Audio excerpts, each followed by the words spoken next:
228 కిలోమీటర్లు బీటీ రోడ్లకు 80 కోట్లు శాంక్షన్ చేసుకున్నాం. సీసీ రోడ్లు 101 కిలోమీటర్ల సీసీ రోడ్లు 47,75,00,000 శాంక్షన్ చేశాం. కొంతమంది మరుగుదొడ్లు లేవు. ఈ రోజు నేను గర్వంగా చెప్పగలుగుతున్నా, ప్రతి ఒక్క ఇంటికి వంట గ్యాస్ ఇచ్చాం.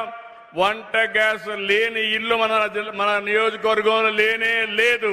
ఇంకో పక్క 13,905 మరుగుదొడ్లు కట్టుకోవాలి.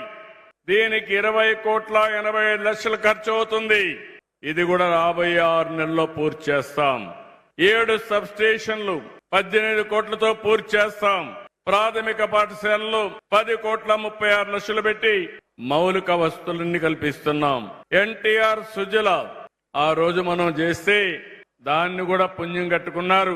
ఈ రోజు ఆ పనులు కూడా పూర్తి చేసి 8,22,00,000 కావాలంటే ఇచ్చి మళ్లీ ఈ స్కీమ్ ద్వారా నీళ్లు ఇచ్చే బాధ్యత, మినరల్ వాటర్ ఇచ్చే బాధ్యత ఈ ప్రభుత్వం తీసుకుంటున్నాం.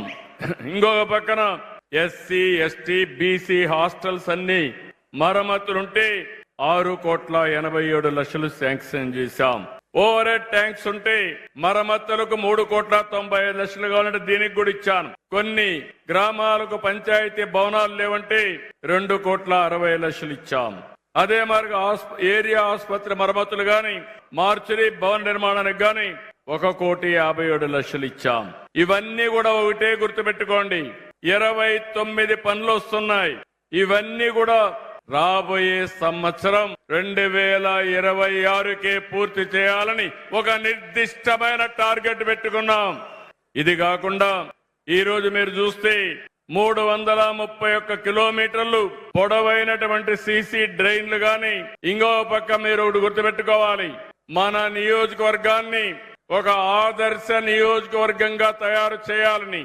ఏ ఊరికి పోవాలన్నా సిమెంట్ రోడ్డు ఉండాలి, లేకుంటే బీటీ రోడ్డు ఉండాలి. మా కుప్పం ప్రజలు ఎవరు కూడా మట్టిలో నడవకుండా, ఏ మాత్రం ఇబ్బంది లేకుండా అన్ని రోడ్లు కూడా శ్రీకారం చుడతాం. అదే మాదిరిగా ఊర్లో కూడా మురికి కాలువ నీళ్లు రోడ్డు మీదకి రాకుండా దానికి కూడా డ్రైనేజ్ కట్టి ఎక్కడికక్కడ ఆ నీటిని కూడా ఏ విధంగా ట్రీట్ చేయాలనో అవి చేయడానికి కూడా ముందుకు తీసుకెళ్లాం.